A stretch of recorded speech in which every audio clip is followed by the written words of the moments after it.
حضرت ابو ہریرہ رضی اللہ تعالی عنہ سے روایت ہے، رسول اللہ صلی اللہ علیہ وآلہ وسلم نے فرمایا، جس آدمی پر بھی اپنے بھائی دوسرے مسلمان کا اس کی عزت و آبرو سے متعلق یا کسی اور چیز سے متعلق کوئی حق ہو، یعنی اس کی بے عزتی کر کے یا کوئی اور زیادتی کر کے اس پر ظلم کیا ہو، اس کو چاہیے کہ آج ہی دنیا میں اس کا ازالہ کر کے حق ادا کر دے،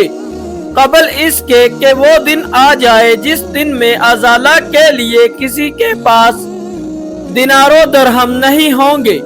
اور ازالے کے لیے اس کی نیکیاں لے کر مظلوم کو دے دی جائیں گی۔ اگر اس کے پاس نیکیاں نہیں ہوں گی تو حقدار کی برائیاں لے کر اس پر لاد دی جائیں گی۔ حضرت عبداللہ بن عمر بن عاص رضی اللہ تعالی عنہ سے روایت ہے کہ نبی کریم صلی اللہ علیہ وآلہ وسلم نے فرمایا، مسلمان وہ ہے جس کی زبان اور ہاتھ سے دوسرے مسلمان محفوظ رہیں، اور مہاجر وہ ہے جو اللہ کی منع کی ہوئی چیزوں کو چھوڑ دے۔